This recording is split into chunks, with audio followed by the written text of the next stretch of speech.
Welcome sa ating channel. We are here finally to talk about another very familiar cooler here in the Philippine market. Of course, reviews made this cooler so hype na sobrang dami naghahanap, especially with the performance. It's a bang for the buck. But here in the Philippines, is it really a bang for the buck cooler that you should have? Now, with that being said, let's discover what's the performance of Fuma II here in the Philippines. At the same time, is it really recommended that it should be the cooler that you must have? Now, with that being said, let's discover this Fuma II with slim PWM fan. And for more videos like this, feel free to subscribe. This video is brought to you by SCDKey, the best website that you may visit in terms of very affordable deals and best offer para sa application softwares, games, and yes, operating system.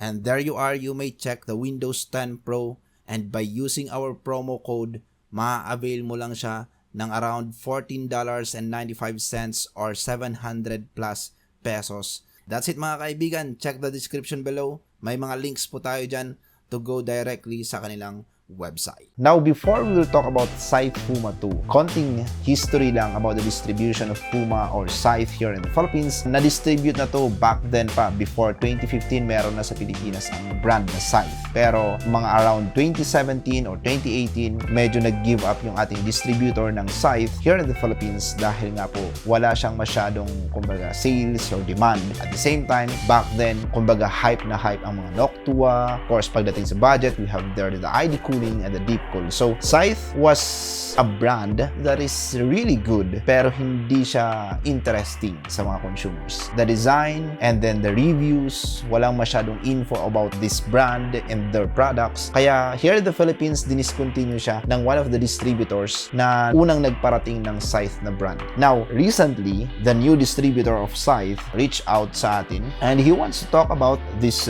brand. Actually, she wants to talk thanks to Ma'am Chua for giving me the opportunity to check this product. And of course, as I have said earlier, this is so hype international that ang dami nag-uusap na, uy, ito yung dapat yung kunin sa bang for the buck cooler. It beats a lot of AIOs in the market, especially with the testing methodology, the noise normalized testing methodology of one of the tech reviewer, of course, one of the respected tech reviewer in YouTube, Gamer Nexus. And syempre, yan, tinitingala natin yan sila pagdating sa mga product reviews. When he talk about this cooler, he is emphasizing, of course, pros and cons as usual. He's really very critical. And one of the thing also is, syempre, bang for the buck yung cooler. It's only worth 3,000 pesos international or that's around $60 kung kumbaga regular days. Now, hindi ko na masyadong papahabain. Let's go ahead and talk about the benchmarks and the testing. So, yung testing na ginawa natin with this cooler is linked below. Nandyan po yung ating testing methodology if you want to know how we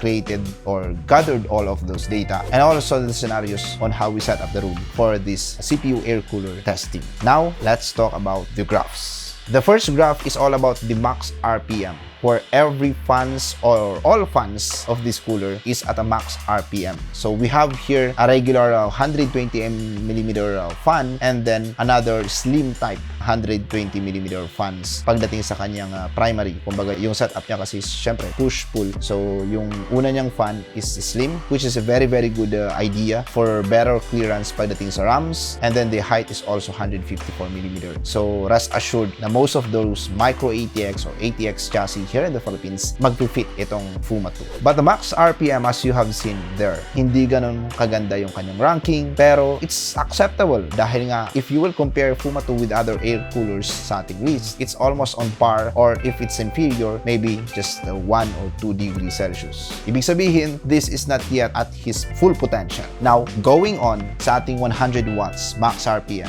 dun yung ngayon makikita na mas nagpa-perform to. And if you look at the difference, if this may rank lower, makikita nyo naman na decimal numbers. So, if that's not beyond 1 degree Celsius, then almost all of those coolers are just in one ranking. So, kung yung isa is 43.4 and the other one is 43.8, then that is within marginal error. Ibig sabihin, halos magkarank sila. Now, at a max RPM, you may observe that Fuma II is pretty average cooler lang based on the ranking. But please observe the numbers, because the numbers will be a bit more significant when we will go to dun sa part kung saan mas nag-i-stand out ang Fuma II. Why it's really one of the recognized cooler international. Noise normalized. As I have said sa aking testing method methodology video, I may say it again, 1 to 2 degrees. That is our tolerance pagdating sa mga testing natin ng mga CPU coolers, and that is all across the coolers. So take this as a data for ranking. So this noise normalize is a data for ranking kung saan napuposition ang Fuma 2. And with the 80 watts, mapapansin nyo dyan that there is a significant improvement compared dun sa max RPM. Kasi sa max RPM kasi is parang kumbaga freestyle. Ibig sabihin, kung ano yung pinakakayang i-boost ng fans, kahit maingay yan, basta mas magpe-perform siya, then so be it. That's the number that we will gather. Pero pagdating dito sa noise normalize, it should be at the, kumbaga, reasonable level. So ibig sabihin, we choose 35.5 decibels to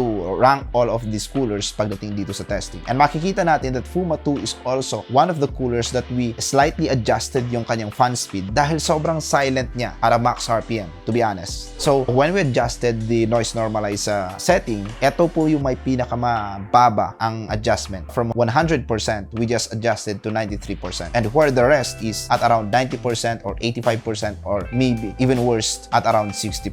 Ganon halos yung mga ina-adjust natin sa mga ibang mga fans. And with this, it's just 93%. So far, the highest fan speed among all of these coolers pagdating sa noise normalize except those budget ones. Now, if you will look closely sa ating graph, mapapansin nyo dyan, at 100 watts, may mga AIOs nang natatalo ng ating Fuma 2. There are also other coolers out there that can go head-to-head with Fuma 2. And those are the AS500 and AS500 Plus, AK620 of Deepcool. Mapapansin nyo din na halos humihilera sila. Pero of course, those coolers, maybe for the AS500 especially, comes with 140mm fans. So, higher or bigger fans, automatically, that is also lower noise. Dahil nga hindi niya kailangan mag-crank up ng sobrang taas na RPM just to deliver that volume of air compared to 120mm. And ang na-compromise sa AS500 is yung kanyang clearance. So Fuma 2 is a quite more balanced cooler that you may have. That slim fan will give you more clearance pagdating sa RAM. That height of 154mm will give you more clearance pagdating sa options ng chassis. So this is a cooler that you may fit with mini ITX, micro ATX, or those budget ones in the market. And at the same time, makikita nyo naman that how beefy yung kanyang heat sinks and heat pipes. Diyan pa lang, bibilib na tayo that this cooler may perform like those huge air coolers in the market. Now, with that being said about the data, the graphs, benchmarks, it may go along dun sa kung ano man yung results international. It's just that a bit different yung scenario ngayon because we are just going for an 80 watts and 100 watts given that we have a very significant temperature ambient here in the Philippines compared to their testing which we have a 30 degrees Celsius here and climate control yung ating setup. Pero another thing that may put me in a position na kumbaga, will I recommend this cooler at a price of 4,100? Come to think of it, kahit kayo siguro, you may think twice to choose Fuma 2. Yes, it's hype, it's really good, pero the price is 4,100. We have here in the ranking the Knock 2 Wine HD15. We also have here the Assassin 3 at almost 4,000, AK620 at almost 4,000 as well. Actually, it's around 3,000, and AS500 Plus at around 3,000 plus or 3,000. I think if your case may allow, then you may just settle down with AS500 or AS500 Plus maybe, especially pagdating din sa aesthetics. So now, what's the deal? Fuma 2 is good, but I think the local distributor need to recheck or double check their pricing because internationally the pricing of Scythe Fuma 2 is around 3,000 more or less. And if they will keep on selling this product at around 4,000 plus, maybe those mini ITX users, those micro ATX users, those peeps out there who prefer to have a cooler that may fit their chassis and a cooler that comes with a very comfortable clearance, then even if the price is 4,100, I cannot choose Assassin 3 or Knock 2 Wine HD15 because those coolers are so huge. That's the time that you will choose Fuma 2 for reliability, performance, and clearance. Price?